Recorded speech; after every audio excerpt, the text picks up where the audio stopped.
मुझे समझ नहीं आ रहा था कि ये बुजुर्ग जिन्होंने मुझे मेरे नाम से पुकारा था ये कौन थे और इन्होंने कौन सी जिम्मेदारी के लिए आखिर मुझे यहाँ पर बुलाया था।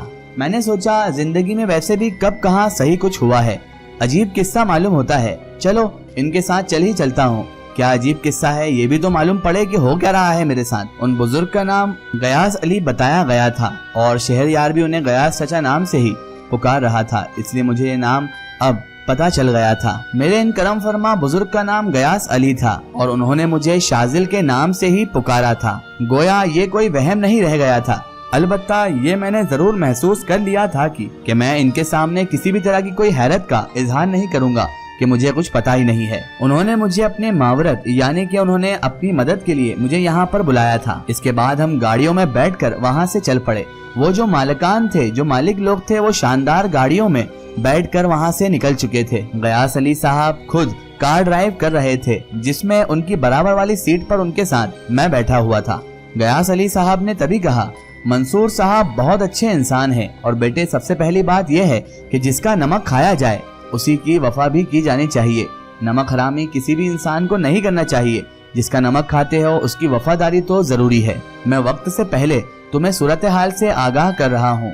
शाजिल बेटे यूँ समझ लो कि मैं नवाब साहब के महल में कई तरह के ओहदे पर रह चुका हूँ। चीफ अकाउंटेंट भी हूँ, हाउस कीपर भी हूँ और केयर टेकर भी मैं ही हूँ नवाब साहब के यहाँ का। 22 मुलाजिम हैं जिन्हें मुझे ही देखना पड़ता है। मैंने नवाब साहब से सिफारिश की थी कि किसी को मैंने बुलाया है अपनी मदद के लिए और तभी तुम्हारी आमद की इत्तला मुझे दी गई थी बेटा और मुझे तुम्हारा नाम शाजिल ही बताया गया था। तुम्हारा ताल्लुक जहाँ कहीं से भी हो शाजिल, तुम्हें बस इतनी नसीहत मैं करना चाहूँगा कि जो कुछ भी तुम देखो जुबान से उस बारे में कोई इजहार ना करना, कोई बात ना करना। बस इसके अलावा समझदार के लिए इशारा काफी होता है शाजिल। इज्जत से यहाँ पर अगर तुम वक्त गुजारोगे तो इज्जत ही हमें मिलेगी। महल हम पहुंच गए और वहां जाकर ये पता चल गया कि वाकई ये महल था। मुलाजिमों की एक पूरी फौज वहां पर तैयार ही खड़ी हुई थी और वो देखने से साफ मालूम पड़ रहा था कि वो अपने मालिक का ही इंतजार कर रहे हैं। बहरहाल मैं गयास अली के साथ उस महल में दाखिल हो गया। महल वाले तो अपनी जगहों पर थे लेकिन हमारे लिए भी वहां पर एक एनेक्सी मौजूद थी, हवेली या कोठी। उसकी लोकेशन कुछ ऐसी थी कि तकरीबन सारी के सारी इमारत ही हमारी निगाहों में ही थी। मेरे लिए एक कमरा मखसूस कर दिया गया। इस हवेली की बड़ी बड़ी 3 सिमतें तीनों तरफ खुला करती थी। यहाँ दाखिल होने के बाद मैंने गौर किया, देखता रहा और उसके बाद मैंने अपने दिल ही दिल में फैसला कर लिया कि इन लोगों को मैं अपनी हकीकत से आगाह कर दूं। जब इन लोगों के सामने मेरी पूरी के पूरी हकीकत आ जाएगी, मैं इनके सामने जब आ जाऊंगा तो सब कुछ क्लियर हो जाएगा। सबसे पहले मुझे उस लड़की अफशा को देखना था जो मुझे बार बार देखकर मुस्कुरा रही थी। मोहतरमा हफ्शा किस हैसियत की मालिक थी, मेरे बारे में वो क्या जानती थी ऐसा जिसे देखकर वो मुझे देखकर मुस्कुराती आखिर क्यों थी, यही सब मेरे दिमाग में चल रहा था। गयास अली साहब से उसके बाद मेरी मुलाकात हुई। मैंने उन्हें साफ अपनी सिचुएशन बता दी, अपने हालात बता दिए कि मैं अभी ऐसी हालात में नहीं हूँ, बेसरो सामानी के हालात में हूँ। मेरे पास कोई सरो सामान भी नहीं है, ना ही कोई पैसे वैसे हैं। गयास अली साहब ने जैसे ही ये बात सुनी तो कहने लगे, अब तुम फिक्र मत करो शाजिल किसी भी चीज की या सरो सामान की। अब तुम नवाब साहब के मुलाजिम हो, सारी जिम्मेदारियां अब तुम्हारी नवाब साहब के ऊपर ही है, वो तुम्हें सारी चीजें मुहैया करवा ही देंगे। इस वक्त बेशक मेरे पास कुछ भी नहीं था, अब देखना यह था कि वक्त मेरे साथ क्या नया खेल खेलता है और मुझे क्या मुहैया करवाता है। फिर कुछ वक्त मैंने कुछ दिन उसी कमरे में गुजार दिए। किसी ने अभी तक मुझसे कोई मुलाकात नहीं ली थी, ना ही मुझसे कोई बात की थी। हाँ, खाना वगैरह मुलाजिम मेरे कमरे में ही लेकर आ जाया करते थे। सुबह जब मेरी एक दिन आँख खुली तो मैं देर तक करवटें बदलता रहा और इन सब मामलात के बारे में तफसीर से सोचता रहा। मैं उसके बाद बाथरूम में दाखिल हो गया। लिबास जो कल पहन रखा था मैंने वही पहने रखा और मैं शुक्र भी मनाने लगा कि लिबास मुझे ये सरस्वती घर से मिल ही गया था। मैं बाथरूम से जब फारिग होकर आया तो मैंने गुस्ल कर लिया था और गुस्ल करने से मेरी तबीयत अब थोड़ी बेहतर महसूस हो रही थी। फिर मेरी नजरें अचानक खिड़की की जानिब उड़ गई। अभी सूरज नहीं निकला था। फिर अचानक ही खिड़की से मेरी नजर अचानक उस रंगीन फूलों वाले बाग के ऊपर उड़ गई जहाँ पर रंगीन लिबासों में लड़कियां सैर कर रही थी। अचानक ही पता नहीं कैसे पर मेरी नजर उसी जानिब गई। इनमें ताज्जुब की बात यह थी कि वो लड़की अफशा भी थी और उनके साथ 2 लड़कियां और थी। उसके बाल उलझे हुए थे और उसका अजीबो गरीब किस्म का ही हुस्न था। अजीब व गरीब इसलिए कह रहा हूँ कि जो इंसान उसे एक बार देख लेता था उसका एक बार में तो जी भरना नहीं था, उसे बार बार देखने का मन करता था और अफशा की तरफ से निगाह हटाना किसी आम इंसान के बस की तो बात ही नहीं थी। लेकिन मैं ऐसा नहीं था। मैंने अगले ही लम्हे उस खिड़की को बंद कर दिया, क्योंकि मेरा यही मानना था कि मेरे दिल में और दिमाग में अगर किसी और लड़की का ख्याल आ जाए, चाहे वो फिर बहुत ही खूबसूरत क्यों ना हो, लेकिन ये मेरी माशा से मेरी बेवफाई होगी। इसीलिए मैं किसी और को देखना तक गवारा नहीं करता था, ना ही किसी का ख्याल लाता था। फिर कोई 10 बज रहे होंगे, 10 बजे के तकरीबन गयास साहब मेरे पास आए और उन्होंने आकर मुझसे कहा, शाजिल बेटा, असल में कुछ मसरूफियात हैं जिनके बारे में मैं तुम्हें तफसील से बताऊंगा। बेटा, जो नवाब मंसूर साहब हैं वो बहुत ही नाजुक तबीयत के मालिक हैं और तुम्हें यहाँ पर रहते रहते जब थोड़े ही अरसे में ये मालूम पड़ जाएगा कि नवाब मंसूर साहब किस तबीयत के मालिक हैं और उनका मिजाज किस तरीके का है। तुम तो खैर तालीम याफ्ता हो और एक अच्छे ओहदे पर फाइज भी हो, इसे तुम्हें समझने में वक्त नहीं लगेगा बेटा शाजिल। और जहाँ तक शाजिल माली मदद का ताल्लुक है तो वो मदद तो तुम्हें जरूर मिल जाएगी। तुम्हें किसी बड़े ओहदे के मालिक जैसा यहाँ पर इज्जत अफजाई मिलेगी, तुम फिक्र मत करो। बहुत अच्छा माहौल है, पर हाँ यहाँ पर भी बहुत सारी खूबसूरत लड़कियां हैं। बुरा मत मानना शाजिल, लेकिन तुम एक खूबसूरत नौजवान हो, तुम्हें यहाँ पर अपनी जरूरियात को पूरा करना है। बेगम साहिबा जो हैं यहाँ वो तो पर्दा करती हैं, लेकिन लड़कियों को पर्दा करने की छूट दे रखी है। अब शाजिल, मैं तुम्हें अभी तो कोई काम नहीं समझा पाऊंगा, महीना 1.5 महीना लग जाएगा मुझे यहाँ पर सब चीजों को हैंडल करने में।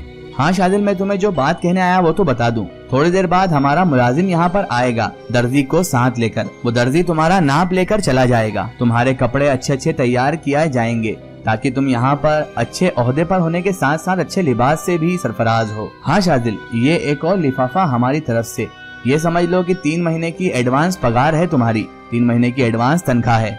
अभी तुम कुछ खुद मत करना, खुद से कुछ भी काम ना करना, मैं तुम्हें आकर समझा दूंगा कि तुम्हें करना क्या है।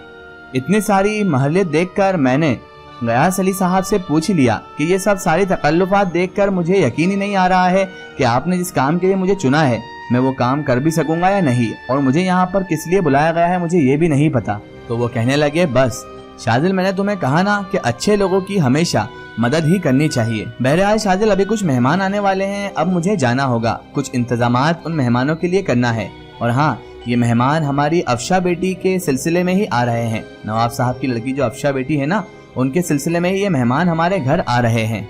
एहतशाम, जिन्हें शामी भी कहा जाता है, वो जरा मुख्तलिफ तबीयत के मालिक हैं, मुख्तलिफ मिजाज है उनका थोड़ा।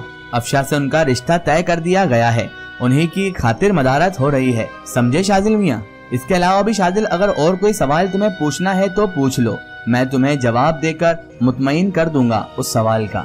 मैंने कहा, नहीं नहीं गयास अली साहब, मुझे कोई सवाल नहीं करना है, मुझे आपसे और कुछ भी नहीं पूछना है।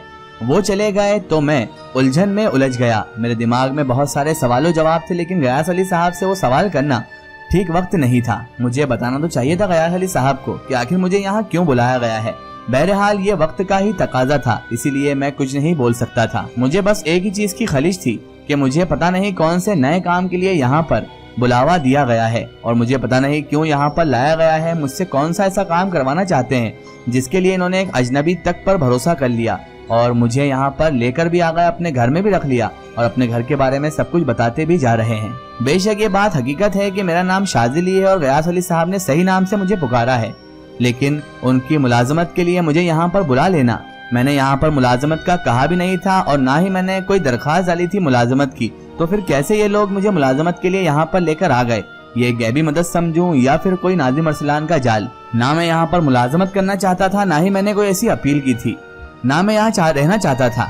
अगर इनका तय करदा शाजिल कोई और था तो ये लोग अब गलतफहमी का शिकार हो चुके थे, क्योंकि शायद मैं वो शाजिल नहीं था जिसे ये ढूंढते हुए आए थे। मैं यही चाहता था कि एक बार उस लड़की अफशा से मैं मिल लूं, क्योंकि मुझे उससे मिलना बेहद जरूरी था और मैं उससे हकीकत जानना चाहता था। इसने मुझे अपना नाम से पुकारा था। तभी अचानक शहरयार नामी वो लड़का मेरे पास आया। काफी मिलनसार और सीधा किस्म का इंसान था। वो आकर मुझसे कहने लगा, आप तो जब से आए हैं शाजिल मियाँ, तब से गोशा नशीन इख्तियार कर रखी है, ना किसी से मिलते हैं ना किसी से जुलते हैं, आप बस अपने कमरे में ही रहा करते हैं। क्या बात है, आखिर आप वजह बताएंगे? मैंने कहा, कोई ऐसी वजह तो नहीं है शहरयार साहब, बस ऐसे ही मेरी तबीयत ऐसी ही है। अरे देखो शाजिल भाई, ये बहुत ज्यादा बेतकल्लुफी है। नवाब मंसूर साहब मेरे फूफा हैं, मैं अपने माँ बाप से महरूम हूँ, फुप्पी जान ने ही मेरी परवरिश की है और यहीं पर मेरी परवरिश हुई है शाजिल भाई। नवाब साहब एक नेक फितरत आदमी हैं, उन्होंने कभी मुझे पराया नहीं किया बल्कि अपनी औलाद जैसा ही समझा है शाजिल भाई। अफशा उनकी खुद की बेटी है और बाकी सब खानदान के अफराद हैं यहाँ पर मौजूद। नवाब साहब के जेरे पा वो भी परवरिश यहीं पर पा रहे हैं। अभी कुछ यहाँ पर लोग आने वाले हैं, उनमें एक साहब आने वाले हैं, एहतिशाम नाम है, खानदानी रईस लोग हैं शाजिल भाई। वो भी उनका वक्त ज्यादातर अमेरिका और यूरोप में ही गुजरता है और अफशा से उनका रिश्ता चल रहा है। चुनांचे पहली मर्तबा ही वो यहाँ पर देखने के लिए आ रहे हैं। लेकिन हाँ, अभी उनके आने में वक्त है, तब तक तो आप बेतकल्लुफी से यहाँ पर वक्त गुजार सकते हैं। उस लड़के की बात सुनकर मैंने सोचा ये कितना सीधा और कितने भोले मन का इंसान है। इसे तो ये भी नहीं पता कि मैं वही शाजिल हूँ जिसे इन्होंने नहीं बुलाया है। अब क्या होगा? क्या शाजिल यहाँ पर रह जाएगा या फिर इन्हें सच्चाई बताकर यहाँ से चला जाएगा? क्या अफशा शाजिल को पहले से जानती है? कहीं ऐसा तो नहीं कि माशा ही रूप बदलकर अफशा के रूप में उसके सामने आ गई हो? ये सब जानेंगे हम इस वीडियो के अगले पार्ट में।